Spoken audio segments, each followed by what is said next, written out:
বিগত ১৫ বছরে আওয়ামী লীগের শাসনামলে ব্যাংকিং খাতের যে নজিরবিহীন দুর্নীতি, লুটপাট ও অর্থ পাচার হয়েছে, সে ঘটনার পুনরাবৃত্তি যাতে ভবিষ্যতে আবার না ঘটে সেজন্য ব্যাংকিং রেজুলেশন অধ্যাদেশ অনুমোদন দিয়েছে সরকার।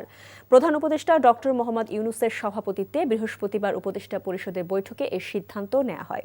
একই সাথে বিগত দিনে আর্থিক দুর্নীতির সঙ্গে জড়িতদের বিচার কার্যক্রম শুরু করতে কমিটি গঠন করা হবে বলেও বৈঠকে সিদ্ধান্ত হয়। এছাড়া বিচার বিভাগ সংস্কার কমিশনের সুপারিশের বাস্তবায়ন অচিরেই শুরু হবে।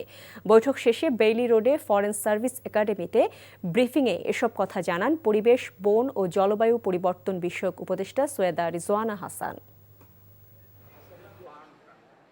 একটা শিল্পগোষ্ঠী কর্তৃক কিভাবে কয়েকটা ব্যাংকের উপর একচ্ছত্র নিয়ন্ত্রণ প্রতিষ্ঠা করে কত টাকা এই দেশ থেকে সরিয়ে নেওয়া হয়েছে এবং তহবিল তছরূপ করা হয়েছে, ওই জিনিসটা ভবিষ্যতে যাতে আর না হতে পারে সেজন্য কর্পোরেট সেক্টরে, ব্যাংকিং সেক্টরে শৃঙ্খলা আনার জন্য, জবাবদিহিতা আনার জন্য, আমানতকারীদের স্বার্থ সংরক্ষণের জন্য এই ব্যাংক রেজুলেশন অধ্যাদেশ আজকে আমরা পাশ করেছি।